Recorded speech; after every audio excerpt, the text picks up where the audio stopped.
This is Mike Grell, and you're listening to Warlord Worlds.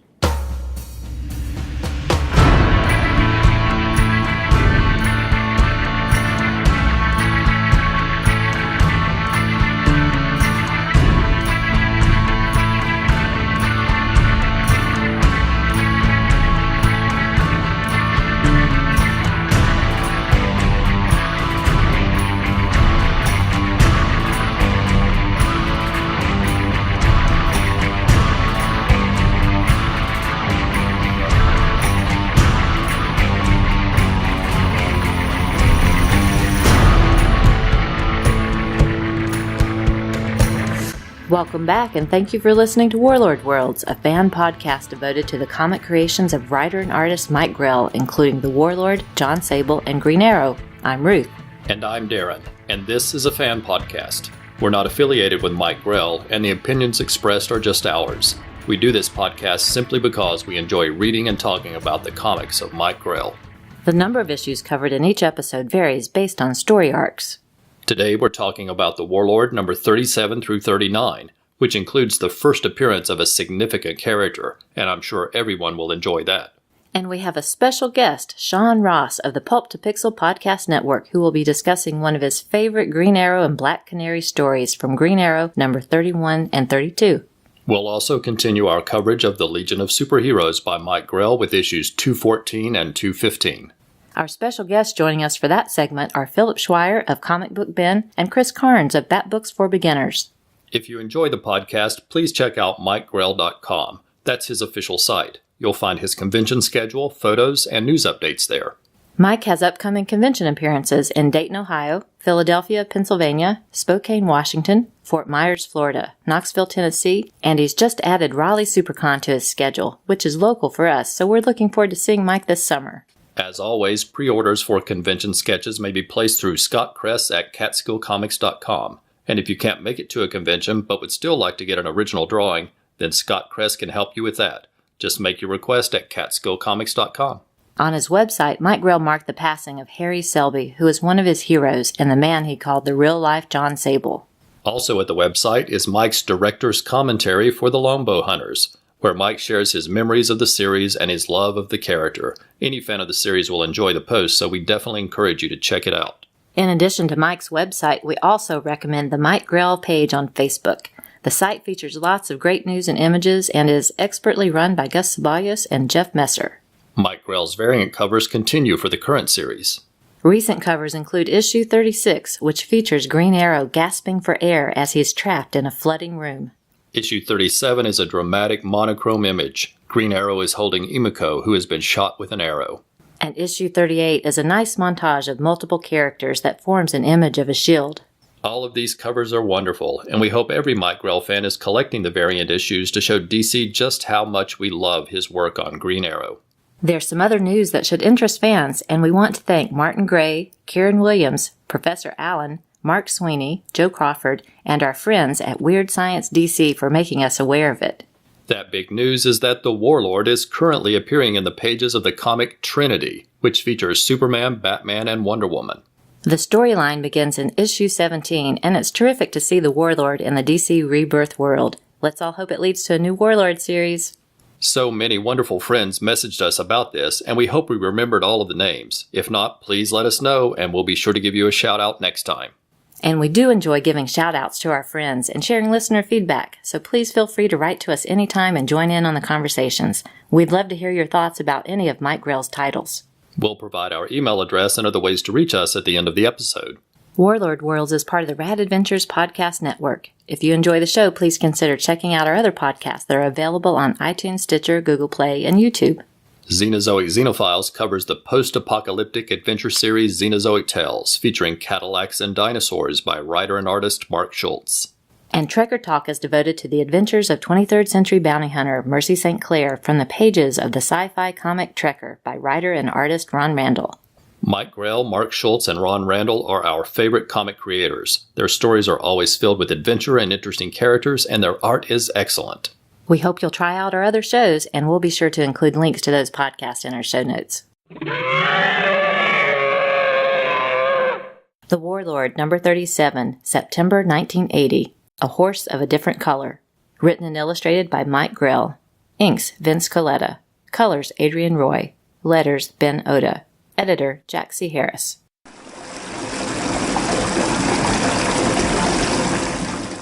The story opens with Travis Morgan and Shakira hiding in the brush while watching a white horse drinking water from a nearby pond.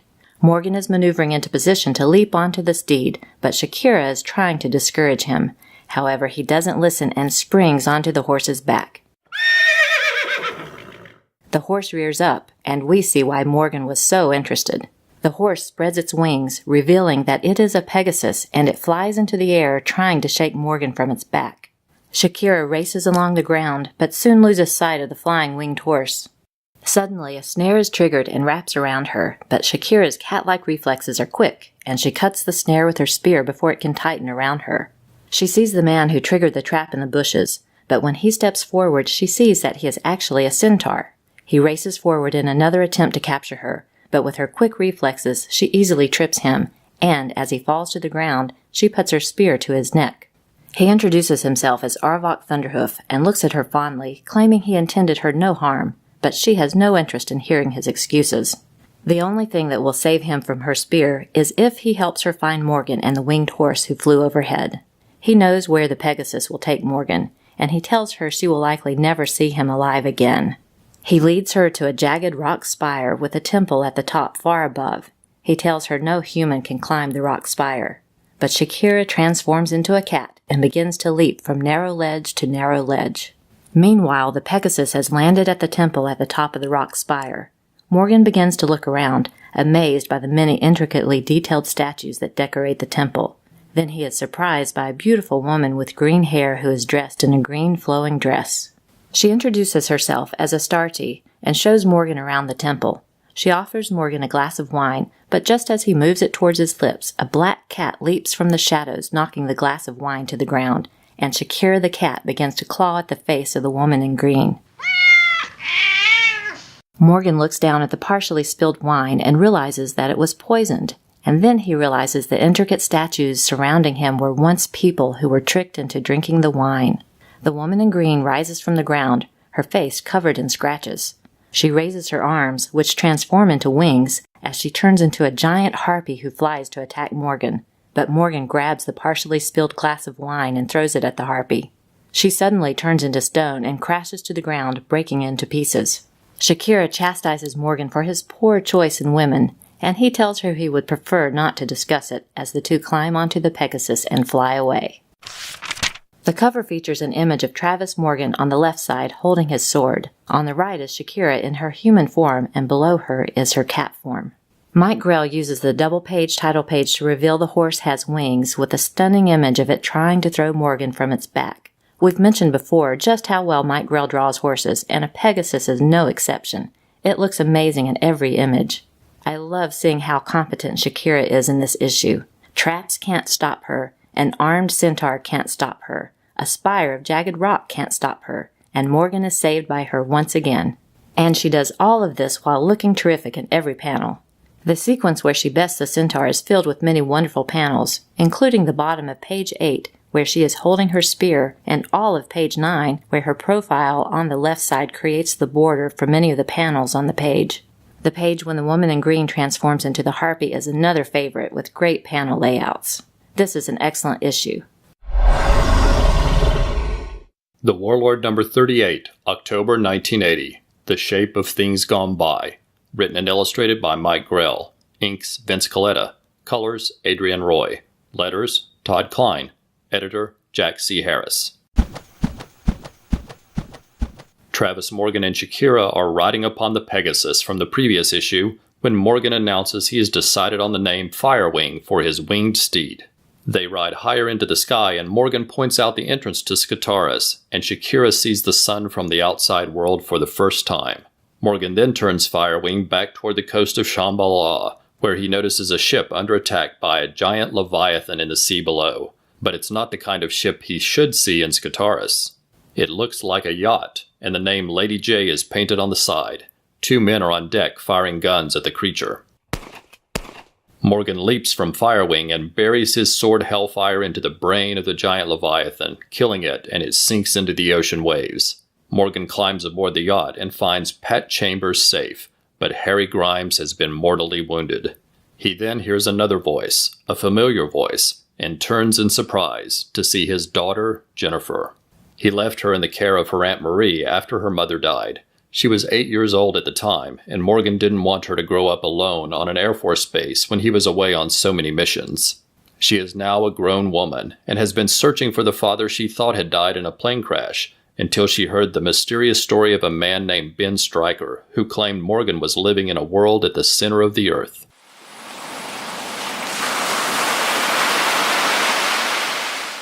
They anchor the ship near shore where they bury Harry Grimes. There they are surrounded by armed warriors who believe they are pirates who have captured the ship. But Morgan recognizes his own insignia on a banner that is being carried by one of the men. The leader of the group steps forward, and we see that it is Aten, the young boy who Morgan gave his flag to many years earlier to spread the word of his fight for freedom. The boy has grown into a young man and has continued to rally warriors in Morgan's name. Seeing this, Jennifer asks Morgan to tell her of his time in Scartaris, and he shares stories of Demos, Machiste, Mariah, Tara, and Joshua. Morgan leaves Jennifer to contemplate all that he has told her while he goes to talk to Pat Chambers.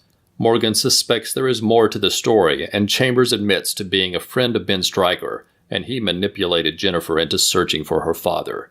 He planned to kill Morgan for driving his friend insane, but that is all behind him now, because he has fallen in love with Jennifer. Not knowing of Chambers' confession to her father, Jennifer decides to return to the surface world. She is happy she has found her father, but she has other work to do for now. The cover features a dynamic image of Travis Morgan protecting his daughter Jennifer. His sword is drawn as he faces armed men ready for battle. The opening page of the story features some great scenes of the winged horse, and the double-page title page features a spectacular image of the Leviathan attacking the small yacht. I like how several characters from the past come back in the story, including references to Ben Stryker, as well as the young herald Morgan sent out with his flag years ago. It's great the way Mike Grell weaves together plot points and characters over time. I really like that Morgan recognizes Jennifer instantly, even though she was a child the last time he saw her.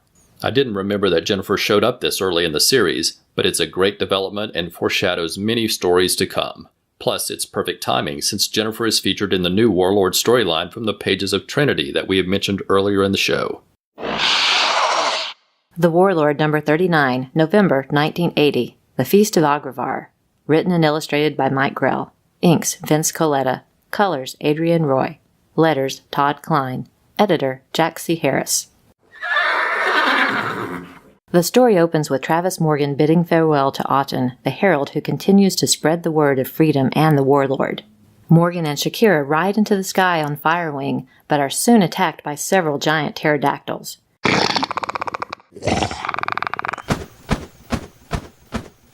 Thankfully, Firewing is able to outmaneuver the flying dinosaurs and makes a hasty escape.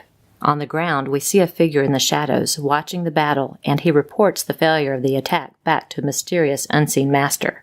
Continuing their flight, Morgan sees abandoned Atlantean ruins in the jungle and glides the winged steed in for a landing to investigate. Shakira notices Firewing was injured during the battle with the pterodactyls and chastises Morgan for treating the steed like a possession when he should be set free. Morgan dismisses her words as he walks into the large Atlantean complex to investigate. When Morgan steps inside, his presence triggers equipment to start up all around him.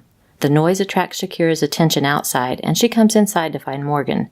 Morgan has discovered the facility is an armory. He admires the many advanced weapons and is amazed they all seem to be in excellent condition. Just then a door slides open and a robot enters the room and introduces itself as Boggs. He was built by the Atlanteans and is there to serve. Morgan and Shakira follow him into a luxurious room where he serves them wine, but moments later they both become drowsy and realize the wine is drugged. The two awake to find they are strapped to a table near a large jagged hole in the floor. Boggs tells them it's time for the Feast of Agravar. Shakira calmly states that she is not hanging around and transforms into a cat and easily slips free from the bonds and races from the room. Just then a giant snake-like creature with sharp fangs rises from the large hole in the floor, ready for its feast. Boggs leaves the room to search for Shakira and finds her in the hallway in her human form and holding one of the weapons from the armory. A blaster shot later, Boggs is nothing more than a crumpled pile of metal on the floor. Meanwhile, Morgan has managed to break free from his bonds and is trying to stay out of the reach of Agravar. Shakira enters the room and aims the blaster, and a moment later the giant creature lays dead on the ground. Morgan thanks Shakira for saving his life once again, but as they walk outside the Atlantean complex, his thanks turn to anger when he sees that Shakira has freed Firewing.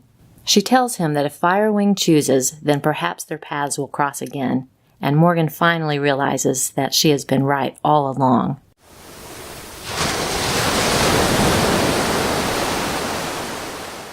In the final panel, in another part of Skataris, we see the Herald Autumn come upon a damaged ship that has run aground.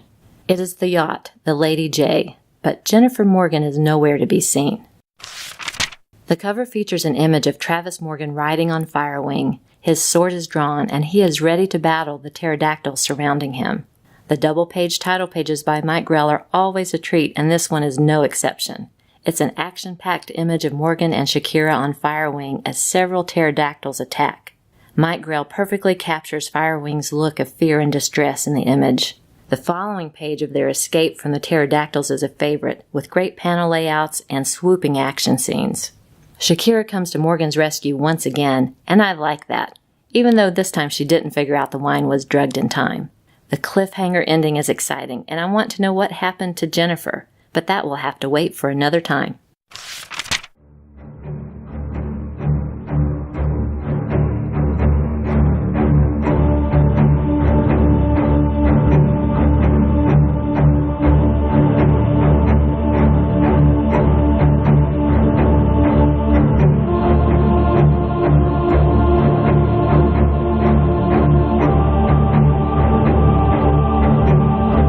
In 1984, I was 10 years old, and a strange light lit up the park behind my house. In the middle of the night, still in my pajamas, I ran to investigate. A strange machine sat brooding in the dark. I stepped inside and I was taken to a far-off galaxy where I saw men, monsters, and gods fight and die. Join us again on the Marvel Superheroes Secret Wars and Beyond series, part of the Pulp to Pixel podcasts, where we will discuss each issue of the Secret Wars miniseries and their long-term impact on the characters who joined us on Battleworld and on those we left behind on the home front. Join us again on Battleworld. Return with us to our Secret Wars.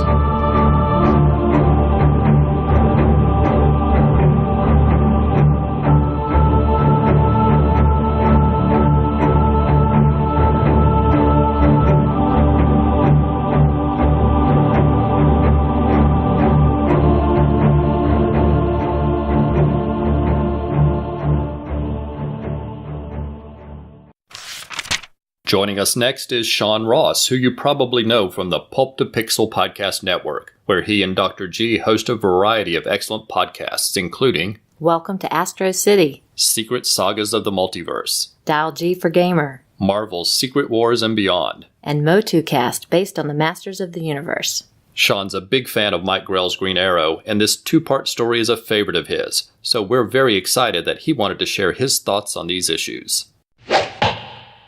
Hi, I'm Sean Ross, and I am the co-host of Marvel Superheroes Secret Wars and Beyond, and Welcome to Astro City, two podcasts that can be found on the Pulp to Pixel podcast network. Darren and Ruth have been kind enough to allow me to join them today to discuss one of my all-time favorite moments in the story of Dinah and Ollie. Now, before I begin to discuss the issues themselves, Darren and Ruth asked me to tell my secret Mike Grell origin, which I am super excited for.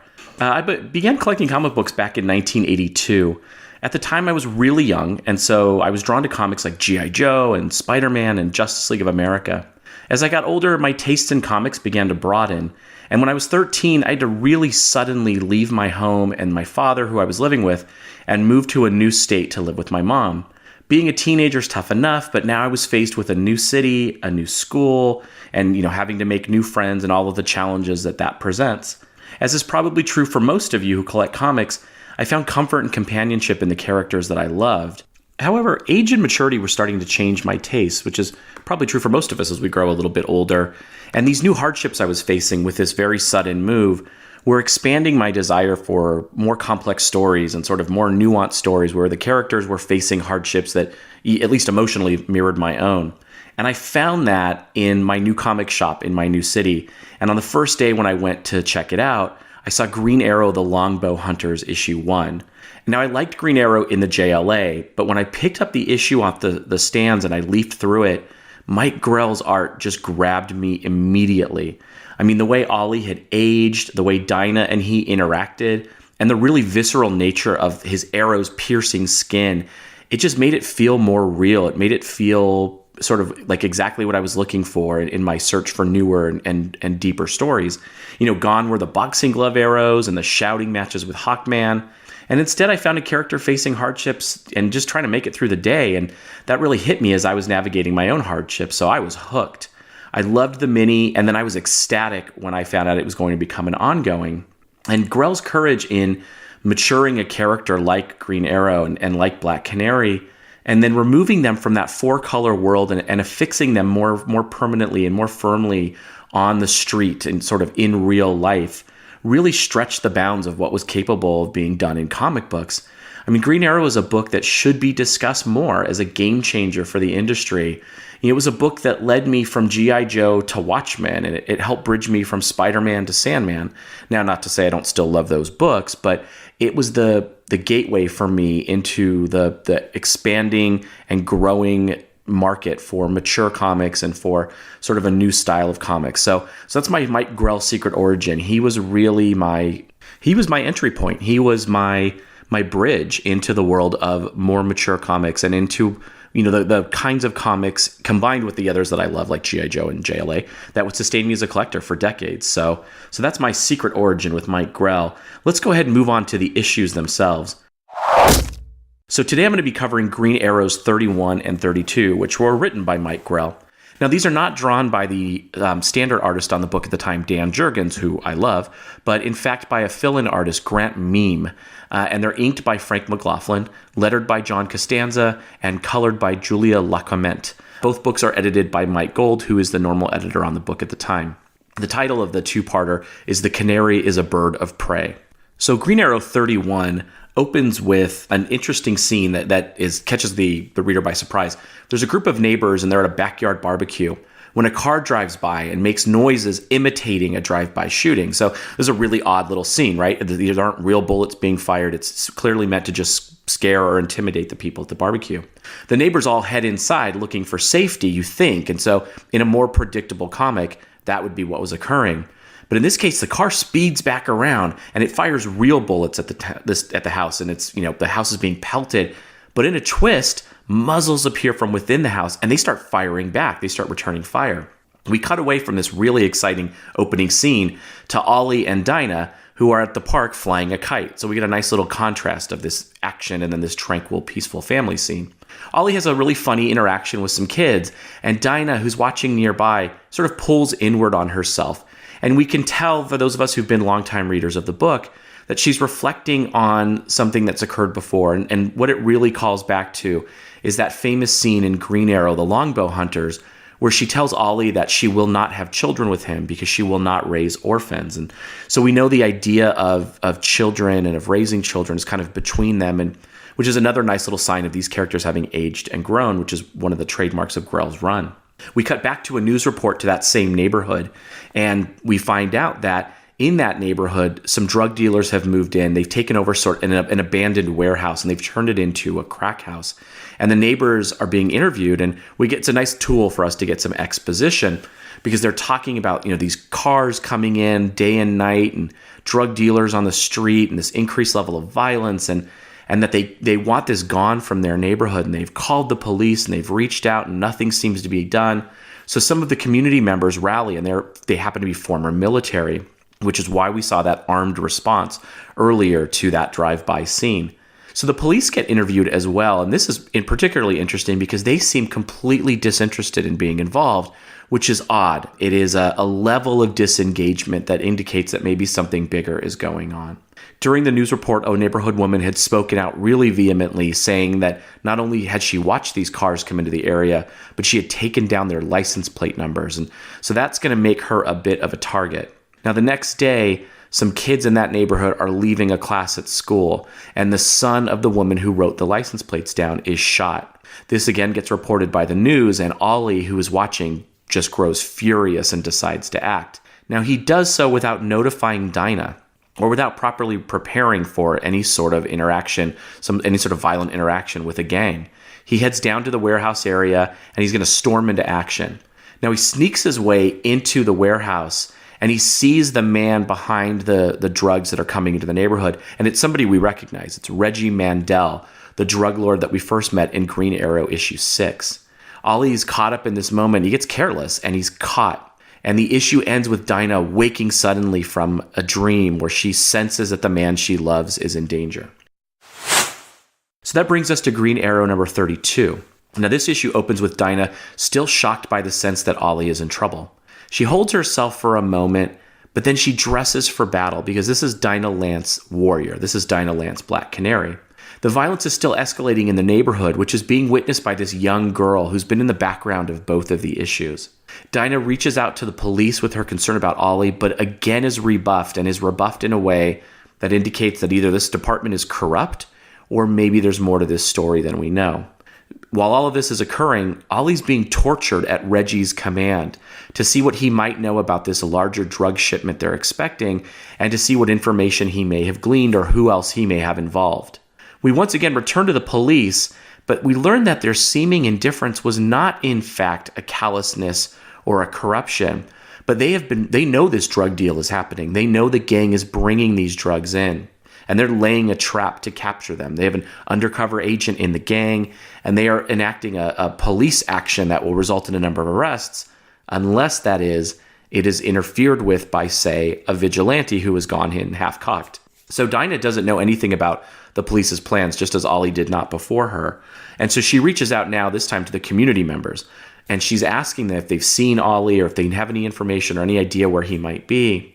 She makes her way to the home of one of the neighborhood watch members, one of the men involved in that gunfight at the beginning of the last issue. She asks for his help, and he's like, "No, look, I have a family. I live here. I can't help you." And she says to him in a really powerful line, "If you draw the line at your threshold, then you can bet that's where the battle will take place." And it's an interesting moment because it's both true and powerful in that, all it takes for evil to succeed is for good men and women to do nothing. But at the same time, Dinah's coming in here as an outsider. She is not part of the neighborhood. She does not have to live in and with the violence. So her kind of sweeping in as savior rings a little hollow at times as well. So again, one of the really great things that Grell does in this book is there are no absolutes. There are just a lot of grays, and Dinah's kind of occupying one of those spaces right now. So Dinah gets the idea that, okay, well, look, if Ollie came down here, he came down here to stop the drugs from coming in, and the drugs seemingly are housed in this warehouse, so she's going to go in. So like Ollie before her, Dinah sneaks into the warehouse, but keep in mind, Ollie is more of a blunt instrument, and Dinah is more of a surgical, sort of a surgical precision. So she sneaks in much more effectively, and she's much more stealthy. And from a skylight in an eerily familiar scene, which I'll discuss in a little bit, Dinah sees Ollie having been beaten and tortured, and he's about to be killed. So she leaps into action. She grabs a machine gun she had taken off one of the thugs that she had knocked out, and she kills the guards. And she kills the man torturing Ollie. There's no question here that this is not the Black Canary of the Bwahaha JLA, and this is not the Green Arrow and Black Canary of the Satellite League. This is Dinah Lance, and in Mike Grell's Green Arrow series, they're real threats, and these real threats require real and drastic actions, and Dinah takes those. So Dinah rescues Ollie. She begins to fight her way out against this gang, and she, again, is killing many gang members. But at one point, she and Ollie get pinned down, and she's, real literally carrying him. He's no use in this fight. And she looks at him. She has a gun in her hand, and she says, "Don't worry, Oliver. I won't let them hurt you anymore. The last 2 bullets are for us, but the rest are theirs." And this is a really resonant line. I mean, she has said to him, like, "I'm not going to let you be tortured. I'm not going to let us die except on our own terms." And before she can be overwhelmed, and they can be overwhelmed and taken, we hear the sound of sirens in the background, and the sirens drive the gang away. Now, the fire department appears, and we learn that they've arrived because the little girl we mentioned earlier, who's been watching all of this unfold, called them in order to be of help. This brings me to the end of the synopsis of the issues, so let's take a look at what jumped out at the issues and what's really resonated, even today, even many years later. Now, I want to begin with the art. I will freely admit, I sighed palpably. There was a moment when I saw that Grant Meehan was the fill-in artist on these two issues. Meehan was a utility guy for DC in the late 80s and early 90s. He was the guy they brought in when a series was ending. I think about the Mark Shaw Manhunter series in particular, or when they had a sudden fill-in issue they needed. He's the definition of a journeyman artist. But I owe him an apology, because while the art in these issues isn't as textured as Dan Jurgens, the usual artist, mine does a really good job adapting quickly to the visual shorthand of the book. Now, Grell is clearly an artist who writes for other artists. Through his entire run on Green Arrow, no matter who is drawing the book, Grell peppers the book with establishing shots that not only fix the reader in a geographic place, but in an emotional place as well. And in the opening of issue 32, when Dinah senses that Ollie is in trouble, she stares out into the Seattle skyline. Now, the panel communicates a lot. It tells a new reader where the book is set, right? Like, we're in Seattle. And it tells the reader that there's this huge world out there. There's this big city out there, and Dinah has no idea where Ollie might be. It tells us that she's overwhelmed by fear and anxiety, and for a moment, just as anyone would be, she's paralyzed. But it also tells us how brave she is and what a warrior she is, because in the very next panel, she strips down and she sheds her clothing, but also her fear and her trepidation. And she puts on her warrior's garb. She puts on her, not even costume really, but her armaments for battle. The man she loves is in danger, and she will overcome the entire city to save him. And that is really communicated in this page by Grant Meehan. Now, I have to say, this is the best work I've ever seen from him, and I think it's him responding to Grell's script. I think Grell, again, as an artist himself, is a writer who knows how to write in order to put his artists in the best position possible. The story itself has two real beating hearts. The first is the neighborhood under siege by the drugs and crime that have made their way into, what was formerly a residential area. Grell shows that these are good people and that good people will fight back, but that they need support to overcome the dangers that life can bring.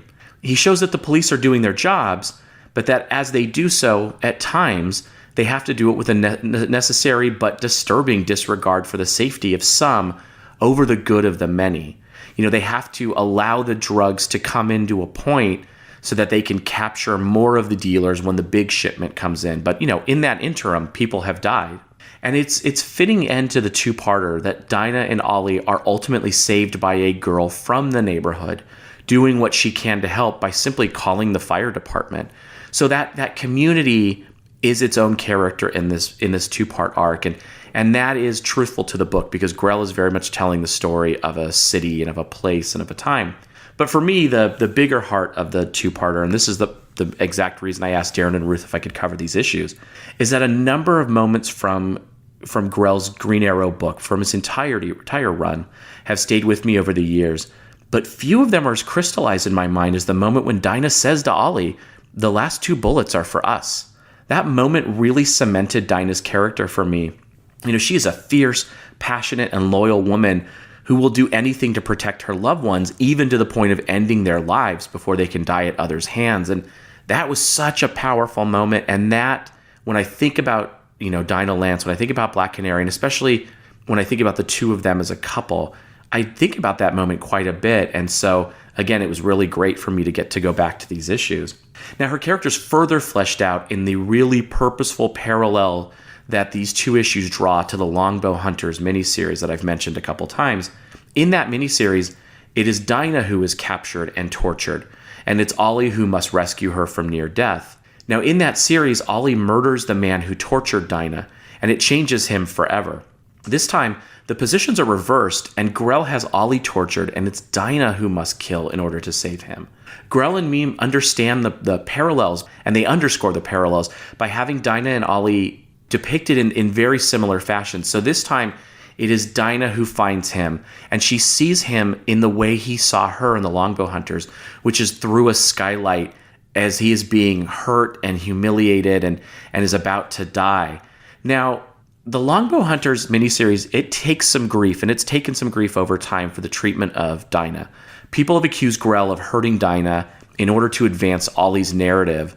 And that's a technique that has been used clumsily in comics for decades, right? Hurt the female lead or hurt the female love interest in order to have the man undergo an emotional arc. And this robs female characters of their agency and often of their purpose. But I don't think these critiques are fair in the case of Grell and in the case of Green Arrow, because Grell was playing a long game. His entire Green Arrow run, which, while made up of several arcs, is really one long story of a heroic couple coming to grips with age and what it costs to be a vigilante and to continue that life, and the price you pay not only every day in potentially dying and in the pain you undergo, but the bigger price you pay in the loss of a family or a legacy or children or that kind of thing. So he wasn't hurting Dinah to advance Ollie, and he wasn't hurting Ollie to advance Dinah. He's showing that the life they've chosen brings pain, but they're willing to experience it and overcome it in order to impact the world. And really, honestly, I think in part to be worthy of each other. Like, I think the sacrifices they make are also a sacrifice to live up to what the other sees in each of them. So it's a really telling and powerful love story. So this two-part arc, it's going to have major repercussions for these two characters. Grell and Jurgens are going to do an especially good job in the upcoming 2 issues of showing the emotional impact of this experience on both characters. You know, Ollie's going to have to really deal with the trauma of having been beaten and tortured and having Dinah having killed to come to his rescue. And Dinah is going to have to deal with the fact that not only did she kill to rescue Ollie, but she was ready to kill both she and Ollie to prevent them from being captured again. And so if you're a big Green Arrow or Black Canary fan, these 2 issues are really vital to their narratives. And I suggest checking them out. I suggest checking out the issues that come, directly upon them as well, because this is a pivotal turning point in these characters' lives. And it's a small story. Again, it's only 2 issues, but it's a small story that resonates, even, I would say even today, even through all the retcons and the New 52, the fact that, they've recently brought Ollie and Dinah back together in DC, it reaches back. It reaches back to moments like this where they are a definitive couple in comics because they are so bound to each other and so willing to sacrifice for each other. So, as I wrap up, I just really want to say thank you to Ruth and Darren for giving me the chance to share in this episode. We're in a world where we are often really quick to tear things down and to deconstruct, and it just takes real courage and dedication to celebrate and build instead of to tear down. And their work in particular, and the show, especially having it dedicated to the work of Mike Grell, like, it doesn't just celebrate his work, but it also reminds us of the impact that his work has on the industry and the impact of that industry and those characters have had on us and our lives. And so I'm really so excited to be part of this episode, and just want to say thank you to them and to you for listening.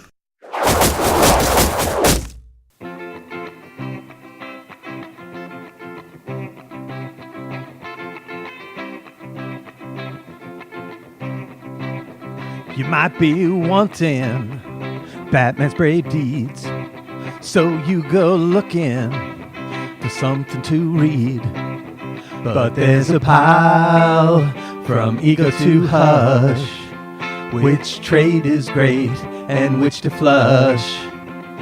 There's a podcast you can trust. Bat Books for Beginners. Bat Books for Beginners. Bat Books for Beginners. Bat Books for Beginners. Do do do do do do do do do do do. Next up is our coverage of Mike Grell's run on the Legion of Superheroes.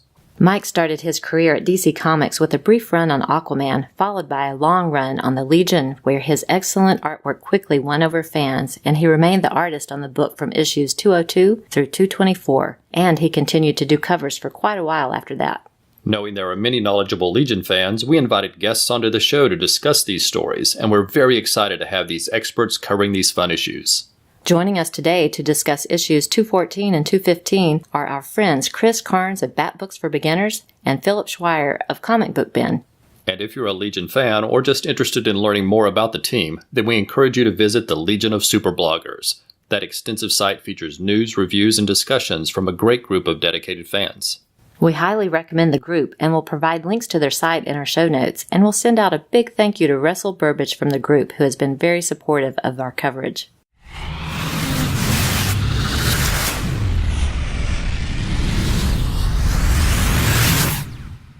Hi, Warlord Worlds fans. My name is Chris. Some of you may know me from the Batgirl Oracle podcast, hosted by the talented Stella, where she chronologically reviews the comic book adventures of the Barbara Gordon Batgirl character.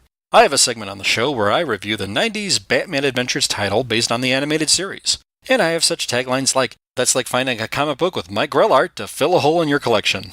I'm also a co-host of the Batbooks for Beginners podcast, where my friend Jerry and I review trade paperbacks featuring Batman and related characters. Thank you to Darren and Ruth for having me on, as I'm a huge fan of this podcast and have enjoyed what the prior guests have brought to the show. I'm a fan of Mike Grell myself, as well as Superboy. For a little personal background, the first issue of Superboy I got was Superboy number 197. I'd get more issues here and there, but would also get Mike Grell's first issue of Superboy in the Legion and the subsequent ones thereafter. In the next couple of years, but still at an early age, I began to appreciate certain comic book artists' talents, including Mike Grell's. I wanted to collect other comics where he did the artwork. This was before the internet, so I had to rely on the Overstreet Price Guide, which did denote titles and issue numbers where he and other artists of note had their artwork featured. It was a long process to compile my checklist, but well worth it. I'm very grateful to Darren and Ruth to have an opportunity to talk about a book I got off of a 7-Eleven spinner rack many years ago. Superboy, starring the Legion of Superheroes, number 214, was cover dated January 1976 and had a cover price of 25 cents. This issue was also reprinted in the Legion of Superheroes Archives, Volume 12. The cover depicts, on the right side, a young red-headed boy flanked by robots pointing weapons, exclaiming, "Robot Army, forward! Destroy the Legion!" And on the left side, we see Superboy in the foreground, with a row of Legionnaires behind him stating, "The kid we tried to save! Betrayed us!" Let's flip open this cover and take a look inside. The splash page depicts a bleak situation, as the heroes in our story are fighting robots while atop a pillar stands a sinister figure pointing a weapon at a boy's head. The text on the bottom of the page gives us the title of our first story, which reads as follows. 5 deaths for 1 life? Sound unfair? How about 5 Legionnaires' deaths for the life of 1 rich, spoiled kid? Worse, you say? Maybe, but cruel fate bargains hard.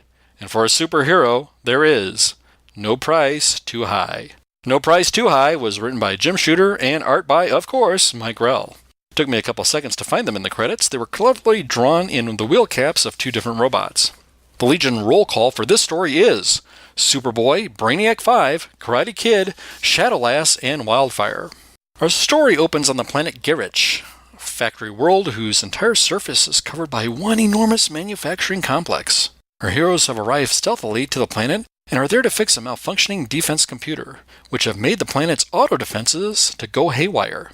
They elude a passing robot sentry. Superboy looks to the sky and sees a one-man spaceship disabled by a blast from the planet's defense system, and with super speed, he rescues the lone occupant, an ungrateful boy who says that his dad is Leland McCauley and that his father owns the planet, and he's seemingly there for a joyride. The rescue alerted more security robots, and Wildfire shoots a blast from his visor, disabling them. Our heroes, undetected for the moment, then take refuge in an alcove, cloaked in blackout thanks to Shadowlass.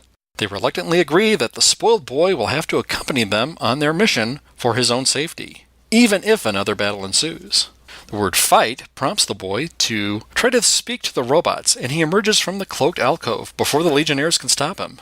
The boy gets no further than saying, "Listen, my name is," before a robot shoots him with a ray gun, and Superboy deflects the beam in a blink. A battle quickly ensues. Superboy pulverizes a robot.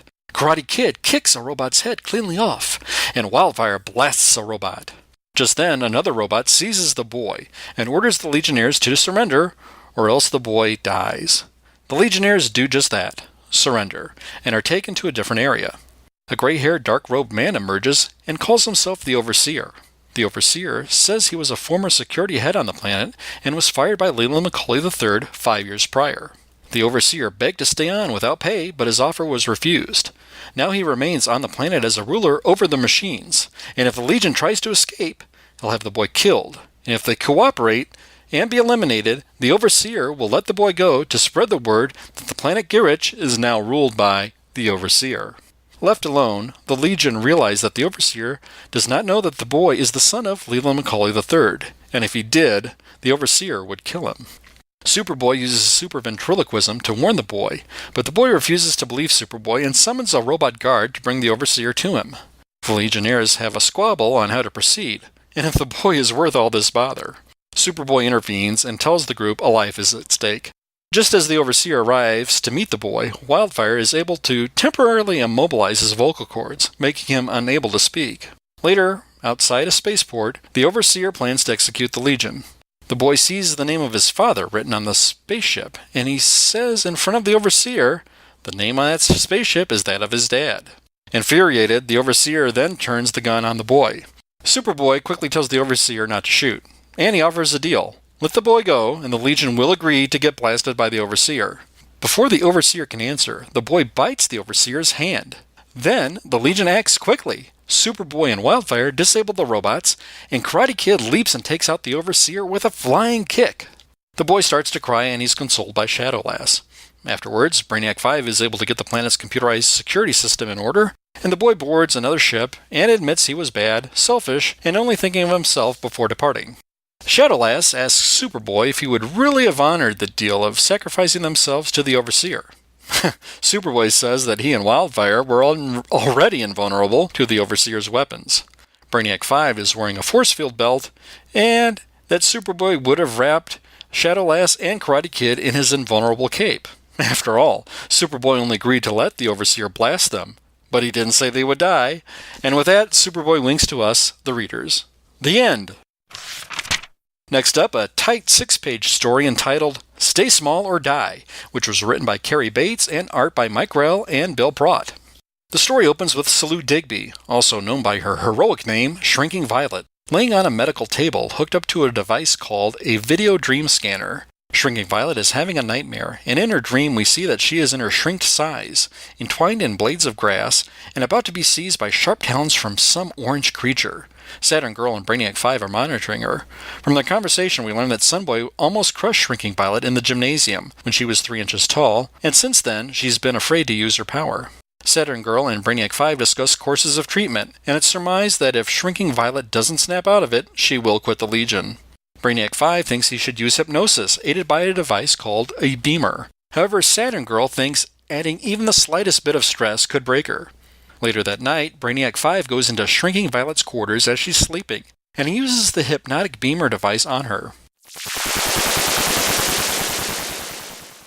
Brainiac 5 spirits the entranced Shrinking Violet on a space cruiser. They go to a planet called Chlora, a planet once inhabited by giants that were wiped out by a plague. But what remains are robotic pets that are still programmed to clean and vacuum refuse. Brainiac 5 uses an illusion meter around Violet's surroundings, and when she revives, she's attracted by what appears to be, to her, a giant robot-sized creature. But is really one of the robotic pets, and this one spews out silver, wiry metal refuse. Violet tries to evade it, but in doing so she falls off a giant table, and she lands into a wiry entanglement. Brainiac 5 has since found himself in a similar predicament. Worse, he's about to be sucked into the metallic, animal-shaped machines. Before that happens, the machine apparently short-circuits and is disabled, and we see that Violet was responsible. She explains that when she fell off the table, her fall didn't feel right, and she knew that she was actually her normal size. So, thinking fast, she shrunk to get out of the wiry strands and was able to escape. Violet frees Brainiac 5, and he says that he owes her his life. Violet says they're even, for teaching her that no matter how small you are, and if you have confidence in yourself, you're 10 feet tall. So let's take this apart. In the first story, I don't think the boy is actually named, but he is presumably Leland Macaulay IV, and I'll grant you this is a bit ambiguous. Macaulay's the third and fourth have roles in Legion lore, and a bit of a complex history, even eventually becoming the president of United Planets, and being impersonated by Ra's al Ghul in stories, well, few years down the line in the future. Jim Shooter, who was in his teens when he had his first written Legion story published, wrote this story and also wrote the story where Leland Macaulay III first appeared, which was back in Adventure Comics number 374, cover dated November 1968. Macaulay is a rival of R.J. Brand, financier and founder of the Legion, and the character would go through various changes, as the Legion would themselves over the years. Interestingly, Shooter would use the name Garrich again around 2 years later, but this time it would be for Marvel Comics, as Shooter co-created the character Henry Peter Garrich, a government official against the superhero community, who first appeared in Avengers number 165, cover dated November 1977. Reading the story as a boy, the notion of an entire planet as one whole manufacturing complex seemed fantastic. And again, as a kid, seeing a spoiled brat get his comeuppance, or at least learning his lesson, was nice to see. The Legion certainly isn't fond of him, with Wildfire calling him an idiot and Karate Kid saying he's a punk who took stupid pills. The story ends on a happy note, and we, the readers, are left thinking that the young boy learned his lesson. I did have a few panels that Mike Grell drew, in particular with the Karate Kid in battle taking out a robot, and another where he takes out the Overseer. Grell does an outstanding job of depicting the super speed that Superboy possesses, deflecting a ray off his chest, saving the young boy. And Superboy's wink to the reader in the last panel was a great touch, perhaps evocative of George Reeves as Clark Kent winking to us at the end of a Superman adventure. Very, very nice. In the second story, the actions of Brainiac 5 towards Shrinking Violet may give one pause, an area of concern. Hypnosis without consent, kidnapping, much less not telling any other Legionnaires of your plans beforehand for starters, doesn't speak well to a 12th level intellect. While Brainiac 5's intentions may have been intended for a cure, I won't try to defend his actions. One Legionnaire trying to help another Legionnaire overcome something in a story certainly wasn't new by this time. And the way out, roundabout path and means to get from point A to point B usually set this type of stories apart. Even as a kid, and to this day, I find the most interesting aspect of the story is the video dream scanner device itself, and wondering what it would be like if such a device existed. Just imagine, a machine with a video screen depicting your dreams. Gary Bates wrote the story, and his work on the Flash title in the 70s and 80s are the first things that come to my mind when I think of him. Bates also written many Superman and Justice League stories among many other titles. Despite the lack of action in the story, there are still some places where Grell's artwork shines. There's a gorgeous panel of a side profile of Saturn Girl in a pose of all poses. Grell really does a good job depicting the anguish of Shrinking Violet's face as she's having her nightmare, and the serious and genuine concern of Brainiac 5's facial expression at the prospect of losing a Legionnaire. Ultra Boy and Colossal Boy have cameo appearances in this story if you're keeping score at home. The previous guests have debated whether they like the 2-story per issue format or not. I liked them then, and now my opinion hasn't changed. I will say some of my favorite Legion stories certainly are more epic in scope and are in multiple parts over several issues, but every now and then I do relish these days of shorter stories that still give us the spotlight to certain members of the Legion and giving them their due.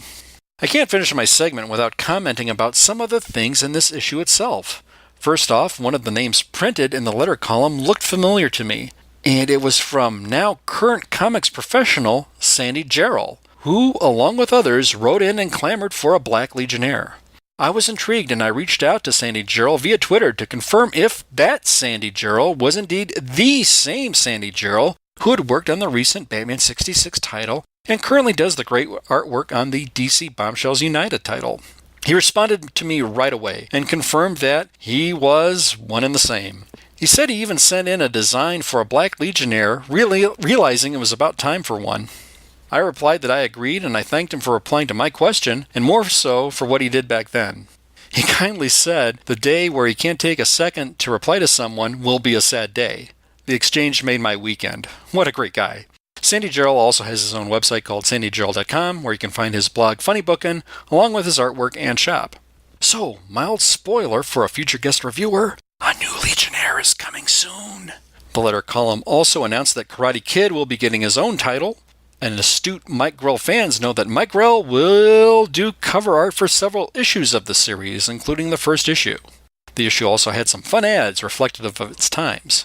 There's an ad to join the $6 Million Man Bionic Action Club, Batman and Robin and a Hostess fruit pie ad, an ad for a Super DC convention in New York City to celebrate Superman's birthday, and a DC Comics house ad announcing the revival of 2 titles, All-Star Comics and Blackhawk. I usually give a book a rating on the other podcasts that I appear on, and I'll give this one 7.6 out of 10, as in the year 1976, the year this was cover dated. I think both Shooter and Bates have written much better stories, but the craftsmanship of Grell's art elevates this so slightly to above average material. I'll be sure to tweet some scans of my favorite Mike Grell panels when this episode drops. That wraps up my look for Superboy number 214. I'll be back in a few months to take a look at another Mike Grell drawn Superboy issue in a future episode. Listeners, I can be found on Twitter, where my handle is @BTONBatBooks. You can email me at bruce.wayne@gothamcity.us. And again, I can be found on Stella's Batgirl to Oracle podcast and with Jerry on the Batbooks for Beginners podcast. Darren and Ruth, thank you again for this awesome opportunity to reminisce and praise Mike Grell. What Legionnaire will suffer a final eclipse? What Legionnaire will testify against an assassin? And what Legionnaire will be called the hero who wouldn't fight? Don't fail to keep listening, where the answers to these stellar, stupendous sensations will be answered by the next super guest. Same Sutherland feed, same Sutherland site. Stay tuned!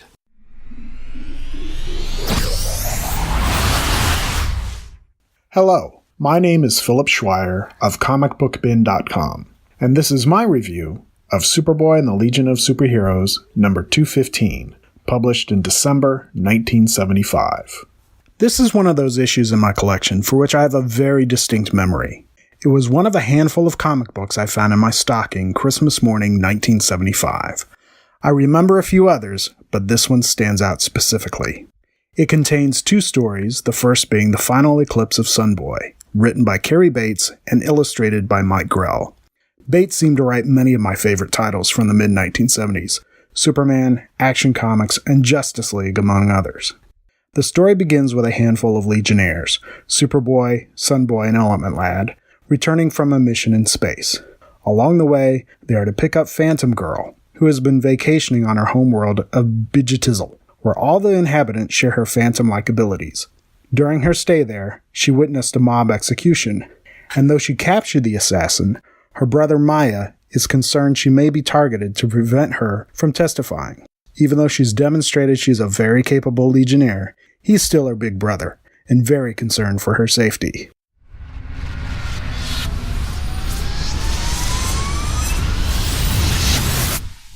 As the starship makes its final approach at Legion HQ, it suddenly begins to burn red hot and crashes. Thanks to Superboy, the passengers are able to escape unharmed, except for Sunboy. As he steps out of the wreckage, he is burning bright. However, his body is masked by a dark silhouette. With his powers out of control, the entire Legion HQ is in danger. After failed attempts from other teammates, Element Lad is able to subdue Sunboy by converting the oxygen around him to nitrogen, choking the flames surrounding him. The unconscious Sunboy is then taken to the infirmary, where Brainiac 5 is able to assess his condition, but it's Superboy who comes up with an explanation. Somehow, Sunboy's body is being overshadowed by another, like an eclipse, sending his powers out of control. Two bodies in one? Yes, like a ghost or a phantom. They conclude a phantom assassin has hitched a ride inside Sunboy's body in order to get at Phantom Girl. Suddenly, Saturn Girl enters. Her telepathy has revealed someone is about to try to kill Phantom Girl. Sunboy immediately returns to normal. As the Legionnaires observe, two phantom figures grapple over Brainiac 5's pulse pistol. With a final punch, Phantom Girl's brother Maya decks the other, a would-be assassin. Maya explains it was he who had stood away inside Sunboy, but his presence somehow sent Sunboy's abilities out of control, trapping him inside. It was only when he saw the hitman emerge from Element Lad that he was able to break free and rescue his sister. Cary Bates presents a few interesting elements, such as the red herring of Phantom Girl's brother being the cause of the Sunboy's predicament, rather than the assassin. Another trick that is pulled is when Phantom Girl captures the killer at the beginning of the story. He attempts to use a weapon designed for phantoms on her, but she overcomes the threat by turning solid, and the phantom plasma bolts harmlessly pass through her. And speaking of weapons, it's never explained why Brainiac 5 is carrying a pulse pistol in the first place. Even before the crisis comes to light, he is seen wearing the weapon on his hip. I thought the story fun and inventive, though the panel where Element Lad turns his uniform into asbestos seems amazingly anachronistic. But I can overlook this and write it off in the belief that 30th century technology has overcome its carcinogenic properties. Sunboy is apparently none the worse for wear, as he appears in the backup story entitled The Hero Who Wouldn't Fight by Jim Shooter. As a teenager, Shooter wrote some of the Legion stories in Adventure Comics in the mid-late to late 1960s, and had recently resumed his Legion career after graduating from college. The story is noteworthy for being the first appearance of what has been called Cosmic Boy's bustier costume, black boots, black gloves, and a black bustier-like tunic, leaving the upper chest, shoulders, arms, and legs mostly bare. I remember in the months that followed, several readers asked in the Legion letter column what held up Kaz's tunic. DC had the perfect answer: magnetism. In the story, the Legionnaires are sent to the obscure planetoid Karnes, where they've received reports of the Emerald Empress forming a criminal army. Chameleon Boy attempts to infiltrate the ranks, but the Emerald Eye exposes him, and he is captured.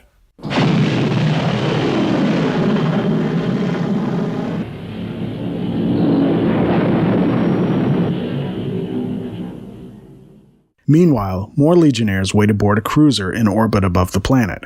Cosmic Boy is among those aboard, but when they receive the signal to beam down, mission leader Ultra Boy makes it clear Kaz is to remain behind.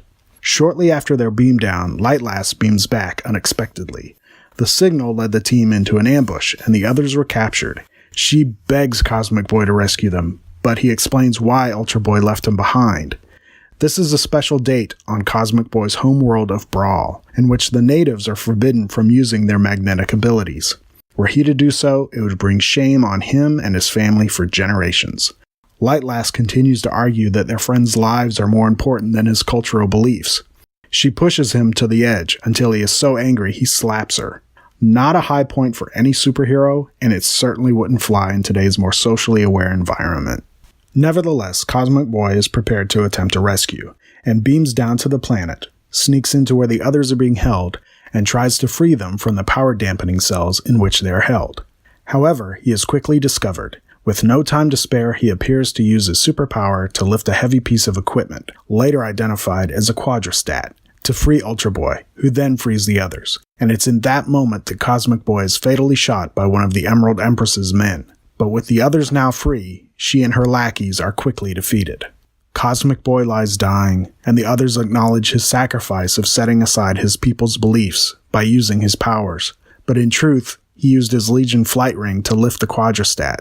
Ultra Boy strikes a deal with the Emerald Empress. Cosmic Boy's life for her freedom. The Emerald Eye revives Cosmic Boy while simultaneously teleporting the Empress away. I never particularly cared for Cosmic Boy's pink and black costume he'd had up until now, and at the age of 11, I didn't object to his uniform. 40 years later, I regard it as a bit of a Spock's brain moment of an otherwise stellar series. Historically speaking, it's one of those design elements that can immediately peg a very specific era in a comic book history. Mike Grell's artwork on the backup was inked by Bill Draught.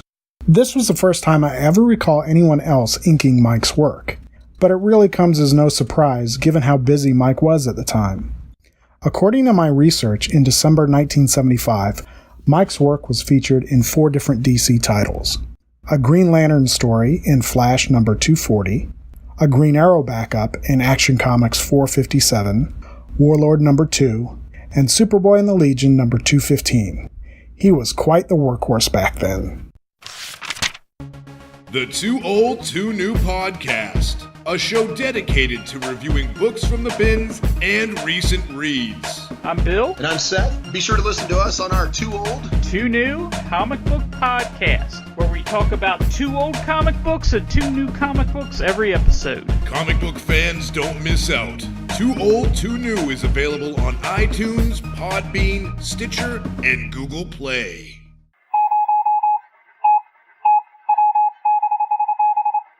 Next up is listener feedback, when we share emails and other messages we've received since last time.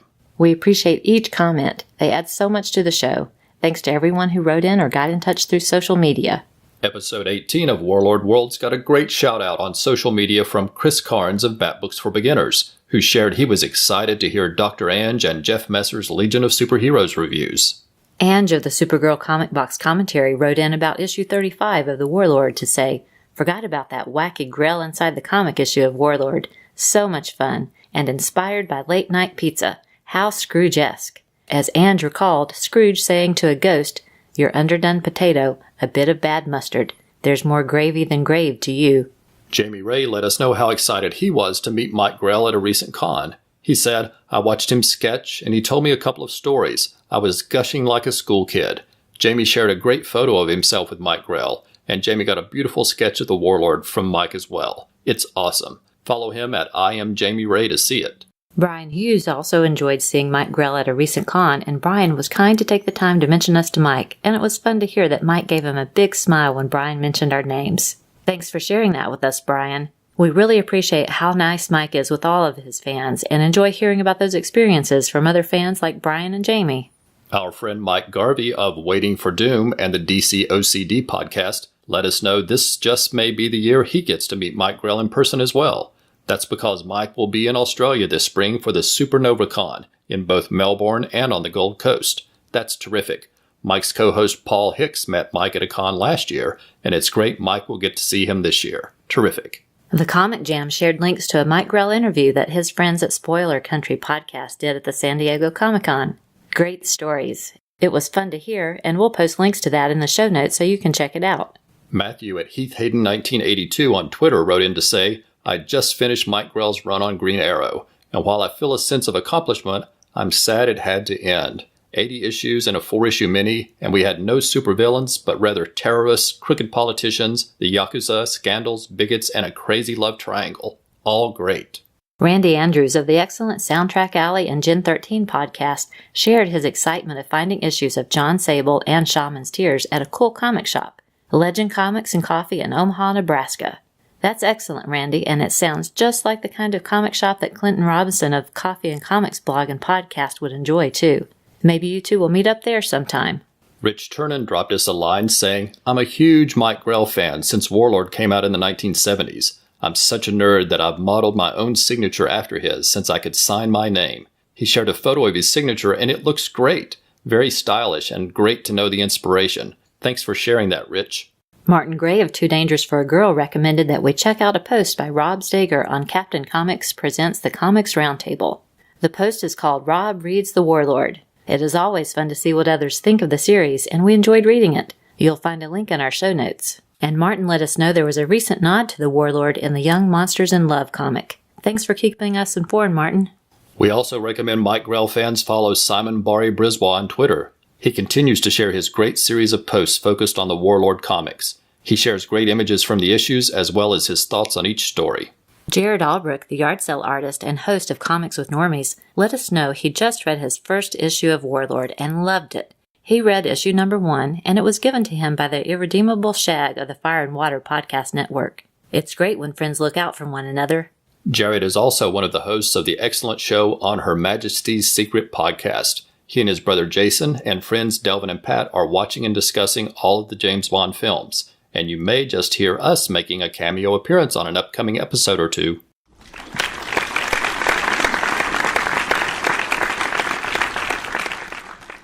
Next, we want to extend our thanks to everyone who supported us on social media. These are people who promoted our last episode and shared comments.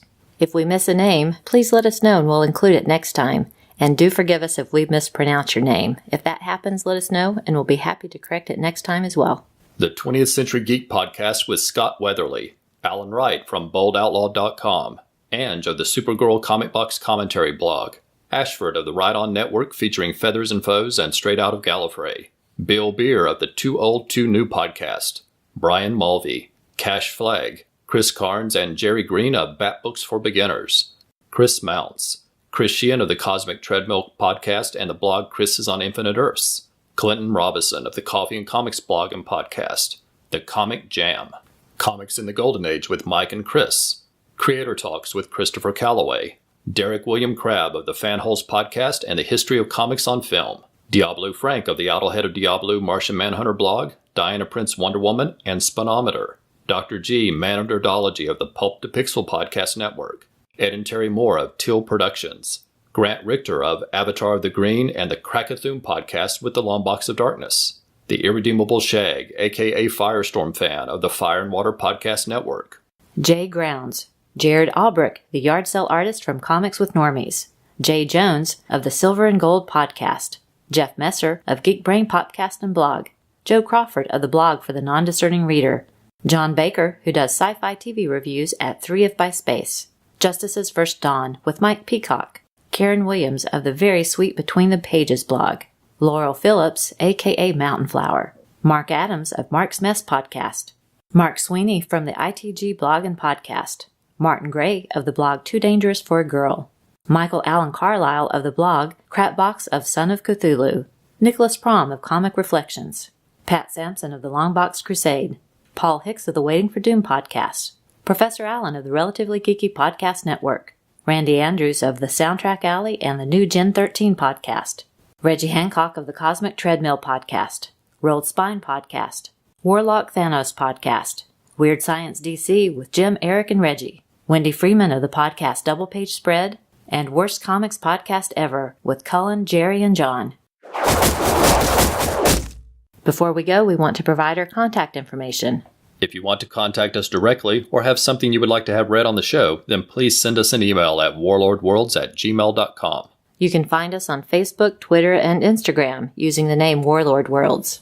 And you can listen to our show through iTunes, Stitcher, or Google Play, and all of our episodes are always available at warlordworlds.com. You can also find the show on YouTube as part of the Rad Adventures Network. That's RAD, R-A-D, which is short for Ruth and Darren. On the Rad Adventures YouTube channel, you'll find all of the episodes of all of our podcasts, including Warlord Worlds, as well as Trekker Talk about 23rd Century Bounty Hunter Mercy St. Clair by Ron Randall, and Xenozoic Xenophiles about the Cadillacs and Dinosaurs series Xenozoic Tales by Mark Schultz. If you like the show, please consider leaving a review on iTunes, Stitcher, or Google Play. Every review helps the podcast be more likely to show up in search results. And on YouTube, we hope you'll subscribe to the channel and give us some likes on the videos. Thanks for listening, and we hope you will come back next time for another new episode of Warlord Worlds.